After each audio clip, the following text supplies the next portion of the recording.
Hello students, कैसे हैं आप सब। I am Neha Rajvanshi and I welcome you all in today's class.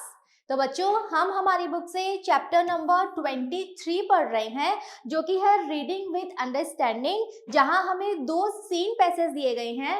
Last video में हमने हमारा फर्स्ट पैसेज पढ़ लिया था और उस पे बेस्ड क्वेश्चंस भी हमने डिस्कस कर लिए थे। इस वीडियो में हम पढ़ने वाले हैं हमारा सेकेंड पैसेज। चलिए स्टार्ट करते हैं। तो बच्चों, फर्स्ट पैसेज आई होप आप सबको याद है। हमने पढ़ा था एक 12 साल के बच्चे राजामणि के बारे में, जिसे संक्रमित सुइयों का यूज करने की वजह से HIV का इन्फेक्शन हो जाता है। तो जो सेकंड पैसेज अब हम यहाँ पे पढ़ने वाले हैं, ये HIV एड्स के बारे में ही है। उसी के बारे में हमें और जानकारी यहाँ पर दी गई है। चलिए पढ़ते हैं। A theatre troupe in Seshego Township near Pittsburgh, South Africa uses theatre to educate the public about HIV और AIDS। तो बच्चों, यहाँ हम पढ़ रहे हैं साउथ अफ्रीका में एक जगह है पिट्सबर्ग, वहां पे एक छोटा सा टाउनशिप है जिसका नाम है शेशेगो। उसके बारे में वहां पे एक थिएटर ट्रुप है। ओके, एक थिएटर करने वाले, नाटक करने वाले लोगों का ग्रुप है। तो वो क्या करते हैं, वो थिएटर का यूज करते हैं लोगों को एजुकेट करने के लिए, लोगों को शिक्षा देने के लिए। किसके बारे में? HIV और एड्स के बारे में। तो बच्चों, साउथ अफ्रीका के पिट्सबर्ग में सेशेगो टाउनशिप का एक छोटा सा एक थिएटर ट्रुप है, थिएटर ग्रुप है, और वो अपने थिएटर्स के द्वारा, अपने नाटकों के द्वारा लोगों को जागरूक कर रहा है, लोगों को शिक्षा दे रहा है, लोगों को जानकारी दे रहा है एड्स के बारे में, HIV के बारे में। ठीक है। Fakama, which means rise, stand up, travels throughout the township, bringing its message to the local population and encouraging participation। तो बच्चों, ये जो थिएटर ग्रुप है, इसका नाम क्या है? इसका नाम है फकामा। और इसका मतलब क्या होता है? इसका मतलब है राइज, स्टैंड अप। राइज, जागो, स्टैंड अप, खड़े हो जाओ। तो ये इस ग्रुप का नाम है और ये पूरे टाउनशिप में लगातार ट्रैवल करता है, लगातार यात्रा करता है, घूम घूम के ये अपने थिएटर, अपने प्ले दिखाता है, ताकि ये इस संदेश को दे पाए किसे? जो वहां की लोकल पॉपुलेशन है, जो वहां के लोग हैं, वहां पे रहने वाले, उन तक ये संदेश पहुंचाता है। और साथ ही साथ ये उन्हें एनकरेज करता है, उन्हें प्रोत्साहित करता है कि वो भी इन सब चीजों में पार्टिसिपेशन ले, वो भी इस संदेश को फैलाने में अपनी हिस्सेदारी निभाएं, अपना योगदान निभाएं।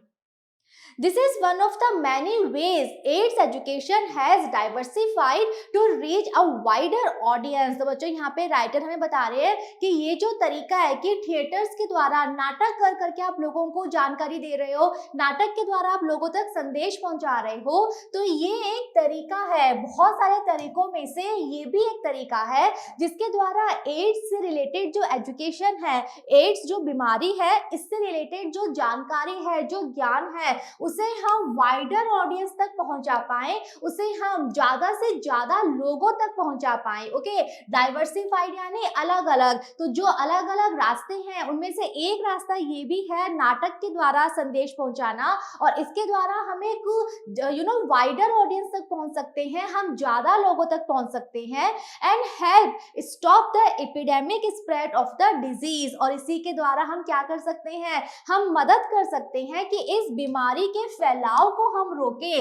क्या बनने से? एपिडेमिक, इस बीमारी को महामारी बनने से हम रोक सकते हैं। तो जितने ज्यादा लोगों को हम जागरूक कर पाएंगे, जितने ज्यादा लोगों तक हम एड्स से रिलेटेड जानकारी, ज्ञान, सूचनाएं दे पाएंगे, उतना ही ज्यादा हम इस बीमारी के फैलाव को रोक पाएंगे। तो राइटर कह रहे हैं कि ये बहुत अच्छा तरीका है, बिकॉज ऐसा करके आप पहली चीज तो ज्यादा लोगों तक पहुंच पा रहे हो, दूसरा नाटक के द्वारा आप जब जानकारी दोगे तो लोग सुनेंगे, रुचि से देखेंगे, और आप ज्यादा लोगों तक पहुंच रहे हो तो आप इस बीमारी को महामारी बनने से रोकने में मदद कर रहे हो।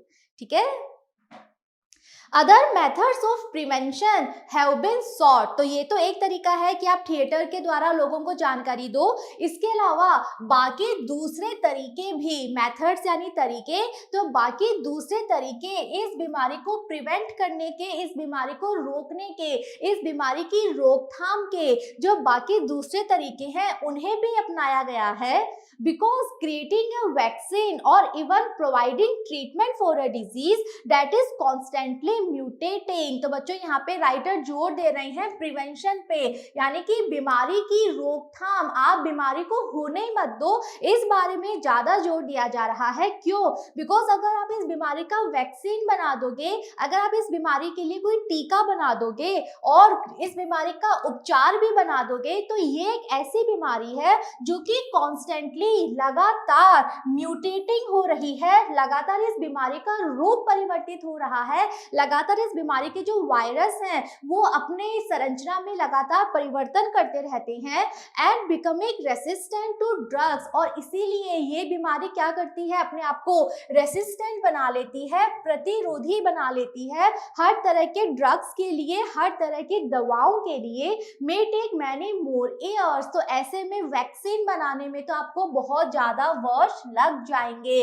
तो बच्चों क्या मतलब है, यहाँ पे राइटर ये कहना चाह रहे हैं कि एड्स एक ऐसी बीमारी है जिसका वायरस जो है वो लगातार परिवर्तित होता रहता है और साथ ही साथ ये बीमारी अपने आप को दवाइयों से प्रतिरोधक बना लेती है, दवाइयों का इस पे असर बहुत कम होता है। तो ऐसे में इस बीमारी की रोकथाम करना ज्यादा जरूरी है, बिकॉज बीमारी होने के बाद आपको ठीक करना उतना आसान नहीं है जितना आसान इस बीमारी से बचाव करना है। इसीलिए अब गवर्नमेंट क्या कर रही है, वो लोगों को जागरूक कर रही है ताकि ये बीमारी उन तक पहुंच ही ना पाए। बिकॉज बीमारी होने के बाद उपचार बहुत कठिन है, लेकिन इस बीमारी से रोकथाम, इस बीमारी से बचाव आसान है। तो उनका फोकस है कि लोगों को इस तरह जागरूक करो कि ये बीमारी से वो अपने आप को बचा पाए।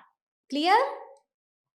The United Nations Educational, Scientific and Cultural Organization has chosen to take a different, continuum करेंगे।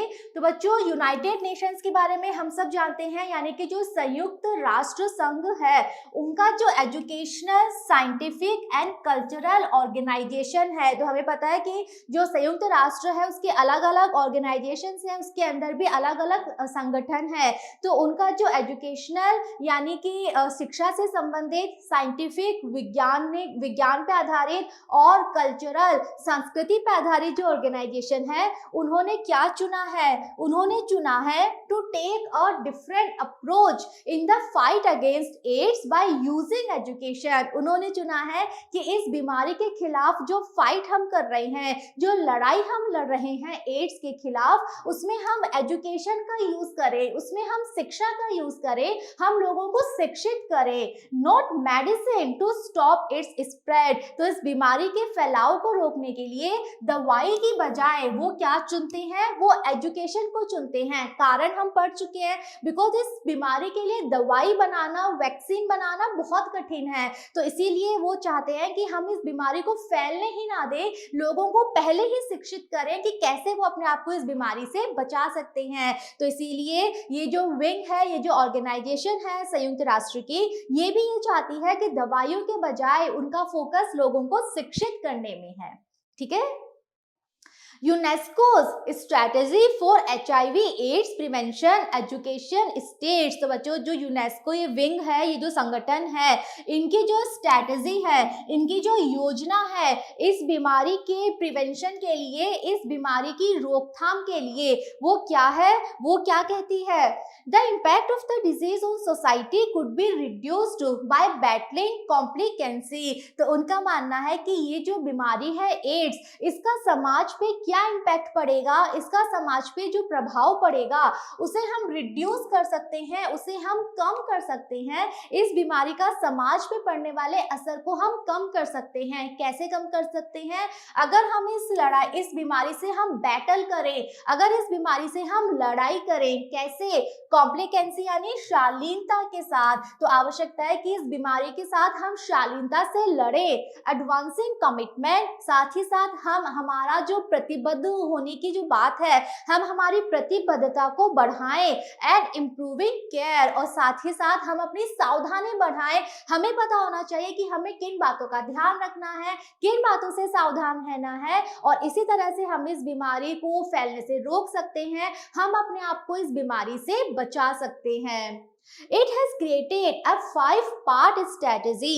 तो इस तरह से उन्होंने 5 स्तर की योजनाएं बनाई है, एक ऐसी योजना जिसके 5 भाग हैं, based on advocacy at all level. और हर पार्ट पे वो क्या करते हैं, वो एडवोकेसी यानी कि वो पक्ष ले रहे हैं, वो जोर दे रहे हैं, customising the message for various socio economic groups. और जो संदेश है उस संदेश को वो कस्टमाइज भी कर रहे हैं, कस्टमाइज यानी डिजाइन कर रहे हैं, उस संदेश को वो अनुरूप बना रहे हैं जो अलग अलग सोशियो इकोनॉमिक ग्रुप्स है। हम सबको पता है हर एक देश में, हर एक देश का जो समाज है उसमें अलग अलग ग्रुप है, चाहे वो सोशियो सामाजिक स्तर के आधार पर हो या फिर इकोनॉमिक आर्थिक स्तर के आधार पर हो। तो हर ग्रुप के आधार पे उसके अनुरूप मैसेज को कस्टमाइज किया जा रहा है। जैसा ग्रुप है, जैसे लोग हैं, सपोज वहां पे ज्यादा पढ़े लिखे लोग हैं तो उनको संदेश अलग तरीके से दिया जा रहा है, अगर वहां पे अशिक्षित लोग हैं तो उनके लिए अलग तरीके से उस संदेश को फैलाया जा रहा है। इसी तरह से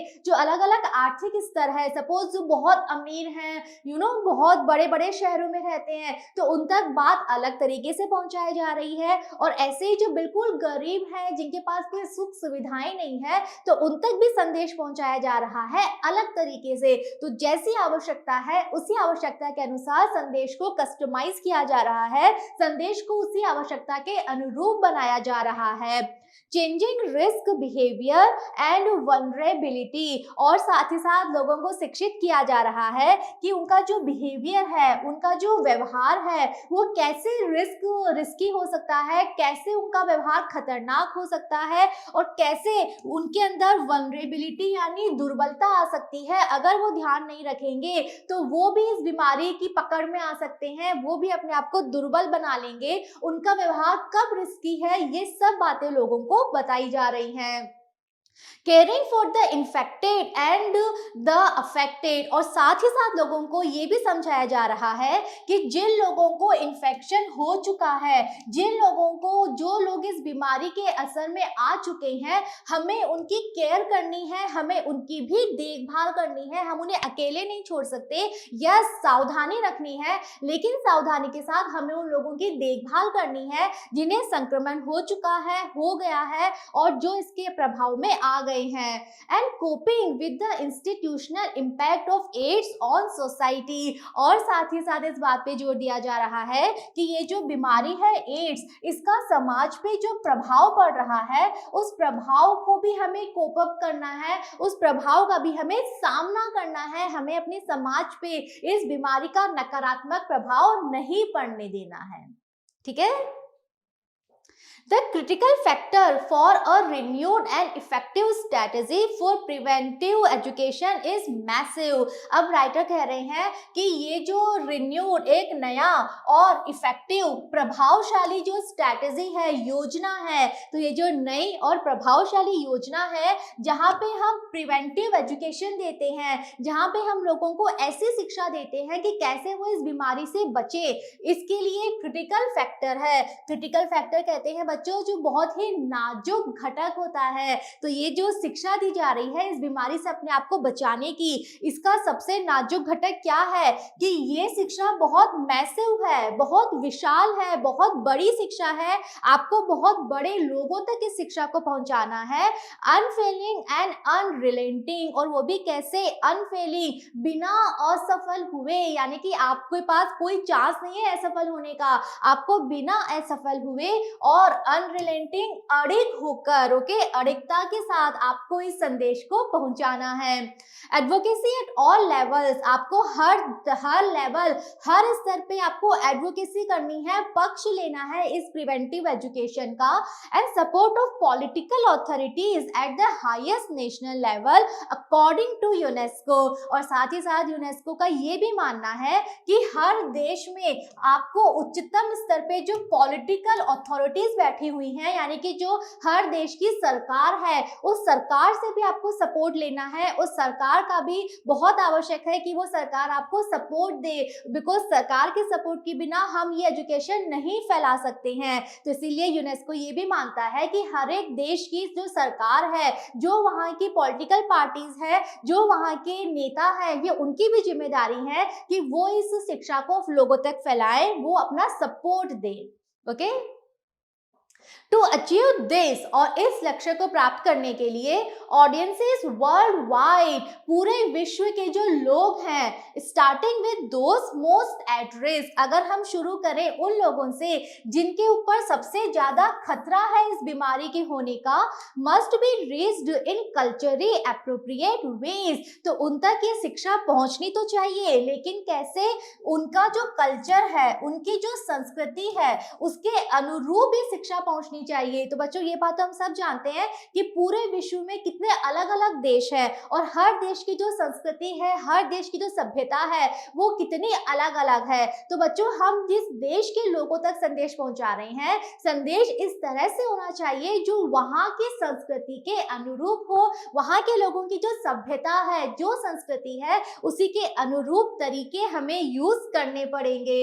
and preventive education must be interconnected with the local way of life. और एक और इम्पॉर्टेंट बात कि हम जो ये प्रिवेंटिव एजुकेशन दे रहे हैं, हम जो एड्स बीमारी को रोकने की, इसके बचाव की जो हम शिक्षा दे रहे हैं, वो उस देश के जो लोकल वे ऑफ लाइफ है, उस देश का जो जीवन जीने का तरीका है, उसके साथ वो इंटरकनेक्टेड होनी चाहिए, उसके साथ वो जुड़ी हुई होनी चाहिए। यानी कि आप जो शिक्षा दे रहे हो, आप जो संदेश दे रहे हो, वो लोगों को सुन के ऐसा लगे कि यस, ये काम हम कर सकते हैं, ये हमारी संस्कृति से जुड़ा हुआ है। अगर आप किसी देश में जाके ऐसी बात बोलोगे, ऐसा काम करने को बोलोगे जो वो कर ही नहीं सकते, जो उनकी संस्कृति उन्हें अलाउ नहीं करती, तो वो आपकी बात सुनेंगे ही नहीं, वो उस काम को करेंगे ही नहीं। इसीलिए यूनेस्को इस बात पे जोर देता है कि आपको हर देश की संस्कृति के अनुरूप और वहाँ के जो लोकल लोग हैं, वहाँ के जो नागरिक हैं, उनका जो जीवन जीने का तरीका है, उसके अनुरूप होके आपको अपना बात बतानी पड़ेगी, अपनी शिक्षा आपको उन तक पहुंचानी पड़ेगी। Uneven distribution of knowledge is the main factor in the uneven distribution of infection rates worldwide। यहाँ पे बच्चों राइटर कह रहे हैं uneven का मतलब होता है असमान। तो जो ज्ञान है, जो शिक्षा है, ये असमान तरीके से बंटी हुई है। हमें पता है ना, कुछ लोग तो बहुत ज्ञानी हैं, उनके पास हर तरह की नॉलेज होती है, इंफॉर्मेशन होती है, और कुछ लोग ऐसे हैं जिन्हें कुछ भी नहीं पता, जिन्हें इस बीमारी के बारे में बिल्कुल कोई भी ज्ञान नहीं है। तो ज्ञान कैसा है? असमान बंटा हुआ है, सब लोगों को बराबर नॉलेज नहीं है, और यही सबसे बड़ा कारण है इस इन्फेक्शन के असमान फैलने का। यानी कि जिन लोगों को पता है वो तो अपने आप को बचा लेते हैं, वो तो सावधानी से रहते हैं, लेकिन जिन्हें बिल्कुल पता ही नहीं है इस बीमारी के बारे में, जिन्हें नहीं पता कि अपने आप को कैसे बचाए, तो वो इस बीमारी की चपेट में आ जाते हैं, वो इस बीमारी से संक्रमित हो जाते हैं। तो ज्ञान का असमान वितरण सबसे बड़ी वजह है इस बीमारी के असमान फैलाव के लिए। Okay, Comprehension and appreciation of prevention depend on many social factors। अब बच्चों राइटर कह रहे हैं कि इस बीमारी को लेकर लोगों में जो कॉम्प्रीहेंशन है, जो समझ है, और जो प्रिवेंशन है कि इस बीमारी से हम कैसे बचे, उस प्रिवेंशन को लेकर लोग कितना अप्रिसिएशन करते हैं, कितनी प्रशंसा करते हैं, ये चीज डिपेंड करती है बहुत सारे सोशल फैक्टर पे। ये चीज डिपेंड यानी निर्भर करती है बहुत सारे सामाजिक फैक्टरों पे, सामाजिक तथ्यों पे, सामाजिक कारकों पे। और वो सामाजिक कारक कौन कौन से हैं? जैसे कि एज, तो आपकी एज क्या है, इस पे डिपेंड करेगा कि आप इस बीमारी को लेकर कितनी समझ रखते हो। आपका जेंडर क्या है, आपका लिंग क्या है, आप स्त्री हो या पुरुष हो। बिकॉज कई समाजों में ऐसा होता है ना कि स्त्रियों को आजादी ही नहीं है पढ़ाई करने की, उन्हें बिल्कुल पता ही नहीं है इस बीमारी के बारे में, वो बात नहीं कर सकती, किसी के पास जा नहीं सकती सहायता के लिए, तो आपका लिंग भी बहुत बड़ा कारक है कि आप इस बीमारी को लेकर कितनी समझ पैदा कर सकते हो। आपकी एजुकेशन बहुत बड़ा कारण है। अगर आप सुशिक्षित हो, अगर आप पढ़े लिखे हो, तो यस, आप में एक अच्छी समझ होगी, आप अपने आप को इस बीमारी से बचा लोगे।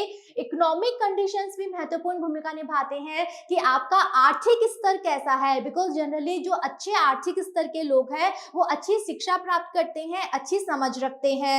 एंड रिलीजियस बिलीव्स, और साथ ही साथ हमारे जो धार्मिक विश्वास हैं, हम किस धर्म से जुड़े हुए हैं, हमारे धार्मिक विश्वास हमें क्या कहते हैं, ये भी महत्वपूर्ण भूमिका निभाता है कि इस बीमारी को लेकर हमारी समझ क्या है, इस बीमारी के जो रोकथाम के तरीके हैं उनकी हम कितनी प्रशंसा करते हैं, उन्हें हम कितना अपनाते हैं, ये इन सब कारकों पर निर्भर करते हैं। और बिल्कुल सही बात है, हम हर समाज में देख सकते हैं, हर देश में देख सकते हैं कि ये सारे कारक कितना इंपॉर्टेंट रोल प्ले करते हैं।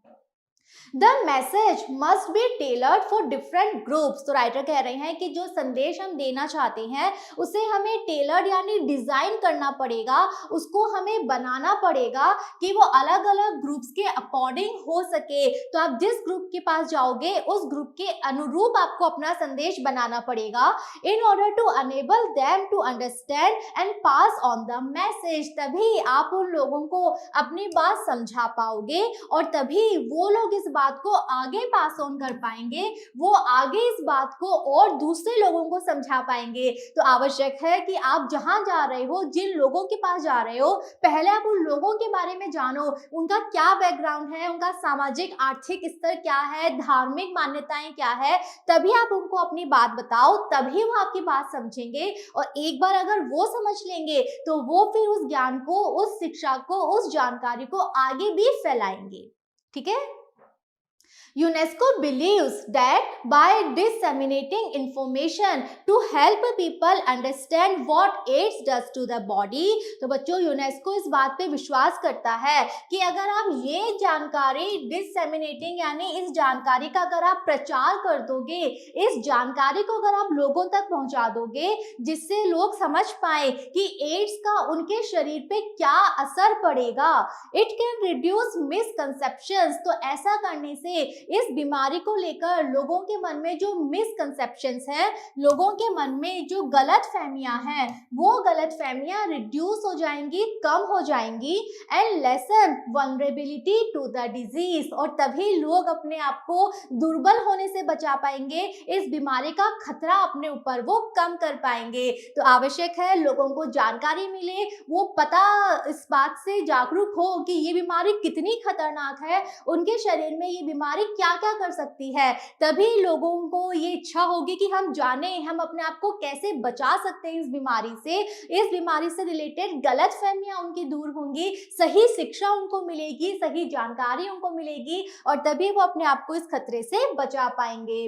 However, it is important not to have negative campaigns। लेकिन राइटर ये भी कह रहे हैं कि ये भी एक बहुत इंपॉर्टेंट बात है कि इस बीमारी को लेकर किसी भी तरह की नकारात्मक योजना आपको नहीं बनानी है, नकारात्मक प्रचार आपको नहीं करना है, as these often lead to stigmatization and discrimination। Because अगर आप इस बीमारी को लेकर नकारात्मक प्रचार करोगे तो उससे जनरली क्या होता है, स्टिग्मेटाइजेशन यानी लोगों को लगता है कि अगर उन्हें बीमारी हो गई तो वो कलंक है इस समाज के लिए, अपने परिवार पे वो धब्बा है और साथ ही साथ लोग फिर डिस्क्रिमिनेशन करने लगते हैं, भेदभाव करने लगते हैं। जिससे ये बीमारी हो जाती है उसके साथ वो बहुत भेदभाव करते हैं, उसे वो अपने समाज से निकाल देते हैं। इसीलिए इस बीमारी के बारे में जब आप शिक्षा दो, ध्यान रखो किसी भी तरह की नकारात्मक बात आप ना बोलो।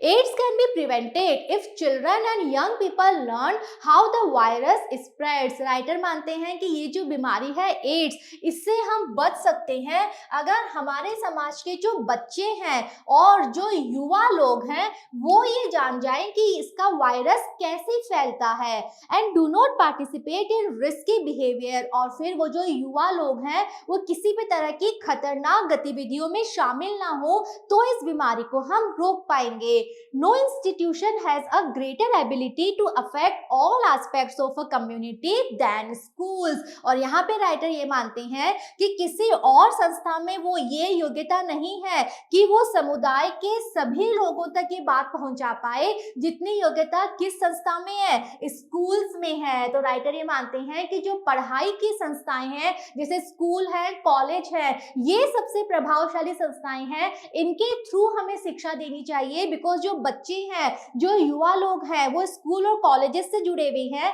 तो ये वो संस्थाएं हैं जिनके माध्यम से हमें एड्स इस बीमारी से रिलेटेड जानकारियां पहुंचानी चाहिए। As they can reach the age group between 10 to 25 because इन संस्थाओं के द्वारा हम उन लोगों तक पहुंच सकते हैं जिनकी उम्र 10 से 25 वर्ष के बीच में है, where most new infections occur each year। और यही वो एज ग्रुप है 10 से 25 साल जहां पे प्रतिवर्ष नए जो इन्फेक्शंस, नए जो मरीज हैं इस बीमारी के, वो इसी एज ग्रुप से आते हैं। तो हर साल ये बीमारी सबसे ज्यादा 10 से 25 वर्ष के जो लोग हैं सबसे ज्यादा उन्हें प्रभावित करती है, सबसे ज्यादा उन्हें ही संक्रमित कर रही है। तो इसीलिए आवश्यक है कि हम स्कूल्स, कॉलेजेस में जाएं ताकि हम बच्चों और युवा लोगों तक अपनी बात पहुंचा पाएं।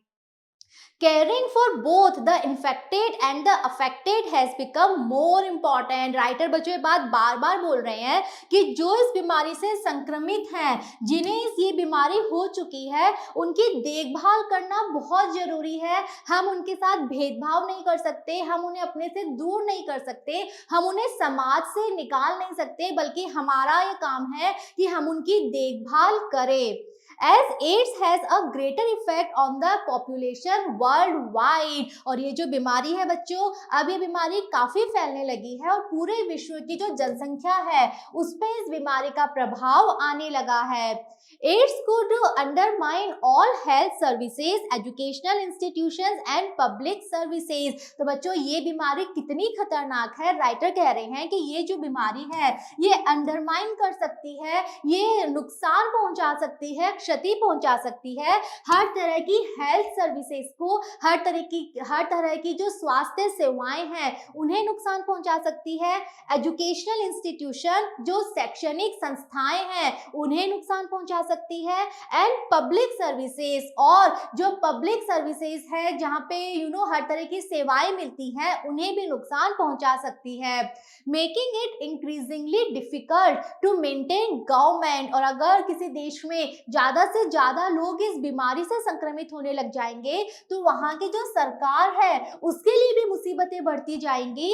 एंड स्टेबिलिटी, और वो सरकार की स्थिरता पे संकट आ जाएगा, सरकार अपने आप को स्थिर नहीं रख पाएगी because of the loss of human capital. Because इस बीमारी की वजह से अगर लोगों की मृत्यु होनी स्टार्ट हो जाएगी तो हम ह्यूमन कैपिटल, जो एक मानव पूंजी है, हम उसे खोते जाएंगे। तो ऐसे में सरकार की स्थिरता भी संकट में आ जाएगी। एज यूनेस्को स्टेटेड, और जैसा कि यूनेस्को का मानना है, यूनेस्को का कहना है, the critical task is to protect the core functions of the key social, economic and political institutions from the onslaught of HIV AIDS. तो बच्चों यूनेस्को ये कहता है कि हमारे लिए जो सबसे क्रिटिकल, सबसे महत्वपूर्ण, सबसे बड़ा जो काम है वो क्या है, वो है प्रोटेक्ट करना, बचा के रखना कोर फंक्शंस को, यानी कि जो मूलभूत कार्य हैं हम उन कार्यों को बचा के रखें, फिर चाहे वो सोशल है, सामाजिक है, इकोनॉमिक, आर्थिक है, या फिर पॉलिटिकल, राजनीतिक संस्थाओं से जुड़े हुए हैं। तभी हम इस बीमारी के खिलाफ वंसलॉट यानी प्रचंड अभियान चला सकते हैं। तो इस बीमारी के खिलाफ अगर आपको अभियान चलाना है, लड़ाई लड़नी है, तो आपको ये देखना है कि आप जो बेसिक फंक्शंस हैं, जो मूलभूत कार्य हैं, वो आपको बनाए रखने हैं। By using education to prevent AIDS rather than relying on medicine to treat it, UNESCO has placed the responsibility to governments। तो बच्चों यूनेस्को ने, हमने अभी तक पैसेज में यही पढ़ा ना कि यूनेस्को ज्यादा जोर क्या दे रहा है कि इस बीमारी का बचाव किया जाए लोगों को शिक्षित करके, बजाय हम दवाइयों पर निर्भर हो, यानी कि बीमारी होने के बाद क्या दवाइयां लें उस पर निर्भर होने से ज्यादा यूनेस्को मानता है कि आप इस चीज पे फोकस करो कि कि इस बीमारी से बचो, बीमारी होने ही मत दो। ओके, यही बात हमने पढ़ी है पूरे पैसेज में। तो ऐसा करके यूनेस्को ने हर देश की सरकार को जिम्मेदारी दे दी है, हर देश की सरकार की ये जिम्मेदारी है that education systems and people themselves, और सरकार के साथ साथ जिम्मेदारी दे दी गई है हर देश की जो शैक्षणिक संस्थाएं हैं, हर देश का जो शैक्षणिक सिस्टम है, ओके, और साथ ही साथ हर देश के जो नागरिक हैं, तो ये नागरिकों की खुद की भी जिम्मेदारी है कि वो शिक्षा प्राप्त करें, जानकारी प्राप्त करें और अपने आप को इस बीमारी से बचा के रखें। ओके, तो जिम्मेदारी सिर्फ सरकार की नहीं है, सिर्फ स्कूल कॉलेजेस की नहीं है, बल्कि हम सबकी है कि हम प्रॉपर जानकारी लें, प्रॉपर शिक्षा लें और अपने आप को इस बीमारी से बचा के रखें, बिकॉज बचाना ज्यादा इंपॉर्टेंट है, ज्यादा उपयोगी है बजाय बीमारी होने के बाद उसके ट्रीटमेंट के, बिकॉज ट्रीटमेंट इस बीमारी का आसान नहीं है। इसीलिए यूनेस्को मानता है कि लोगों को शिक्षा देकर हम इसको बचाएं, बीमारी को फैलने से रोकें। Only through commitment can this strategy be given the opportunity to save lives and lessen the impact of AIDS on society। और लास्ट में बच्चों राइटर कह रहे हैं कि अगर हम सबके अंदर कमिटमेंट है, अगर हम सब लोग प्रतिबद्ध हो जाएं, हम निर्णय कर लें कि यस हमें इस बीमारी को फैलने से रोकना है, तभी ये योजना जो है सफल हो पाएगी, तभी इस योजना के पास अपॉर्चुनिटी है, अवसर है सफल होने के, और तभी हम सोसाइटी पर, हमारे समाज पर एड्स के प्रभाव को लेसन कर पाएंगे, लेसन यानी कम कर पाएंगे। तो इसके लिए आवश्यक है कि हम सब में प्रतिबद्धता होनी चाहिए, हम सब में डिटर्मिनेशन होना चाहिए कि हमें इस बीमारी को फैलने से रोकना है। ठीक है, तो बच्चों बहुत इंटरेस्टिंग, बहुत अच्छा पैसेज हमने यहाँ पढ़ा। हमने जाना यूनेस्को कितना ज्यादा प्रयास कर रहा है इस बीमारी को रोकने के लिए, और कितनी अच्छी स्ट्रैटेजी है उनकी, कितनी अच्छी योजना पे वो काम कर रहे हैं। ओके, हम सबकी भी जिम्मेदारी है कि हम उचित ज्ञान, उचित शिक्षा प्राप्त करें और अपने आप को इस बीमारी से बचाएं, इस बीमारी को फैलने से रोकें। आई होप पैसेज सबको क्लियर है। अब हम देखेंगे एक्सरसाइज, जहां हम डिस्कस करेंगे कुछ इंपॉर्टेंट क्वेश्चंस। चलिए स्टार्ट करते हैं। Answer the following questions. कुछ प्रश्न दिए गए हैं जिनके उत्तर हमें लिखने हैं। Name the theatre group that is working to combat AIDS. Starting में हमने पढ़ा था एक थिएटर ग्रुप के बारे में जो एड्स के खिलाफ लड़ाई लड़ रहा है, जो अपने थिएटर के द्वारा लोगों को एड्स के बारे में जानकारी दे रहा है। उस थिएटर ग्रुप का नाम हमें लिखना है। तो क्या नाम है उसका? उसका नाम है पखामा। Okay, next, how is the UNESCO fighting the AIDS menace. तो बच्चों जो यूनेस्को है वो इस एड्स के खिलाफ कैसे लड़ाई लड़ रहा है? Answer, the UNESCO is fighting the AIDS menace by educating people. UNESCO की क्या योजना है एड्स के खिलाफ लड़ाई लड़ने की? उनकी योजना है कि लोगों को शिक्षित किया जाए, लोगों को जानकारी दी जाए कि वो अपने आप को कैसे बचा सकते हैं। Next, mention two main points of the UNESCO education strategy on AIDS। तो बच्चों यूनेस्को ने एड्स को लेकर क्या योजना बनाई है, उसके कोई दो मेन पॉइंट्स हमें यहाँ पर बताने हैं। Answer, battling complacency. पहला, आप एड्स के खिलाफ लड़ाई करो शालीनता से, एंड एडवांसिंग कमिटमेंट्स, और दूसरा आप अपने अंदर प्रतिबद्धता लेकर आओ। Next, Why is it important to control AIDS? तो बच्चों जो एड्स बीमारी है इसको रोकना इतना महत्वपूर्ण क्यों है? Answer, it is important to control AIDS to preserve human capital. तो बच्चों इस बीमारी को रोकना बहुत महत्वपूर्ण है, बिकॉज ये बीमारी अगर फैलती जाएगी, अगर ये बीमारी महामारी बन जाएगी तो हम ह्यूमन कैपिटल खो देंगे, हमारी जो मानव पूंजी है हम उन्हें खोते जाएंगे। तो इसीलिए इस बीमारी से बचना, इस बीमारी की रोकथाम, इस बीमारी को रोकना बहुत आवश्यक है। ओके, तो बच्चों यहाँ हमने डिस्कस कर ली हैं हमारे सभी important questions. I hope passage और सारे क्वेश्चंस आपको समझ में आए हैं। बहुत इंपॉर्टेंट पैसेज है, बहुत सारी इंफॉर्मेशन हमें ये देता है। ओके, मिलेंगे नेक्स्ट वीडियो में जहां हम स्टार्ट करेंगे हमारा next chapter. See you all in the next video. Thank you.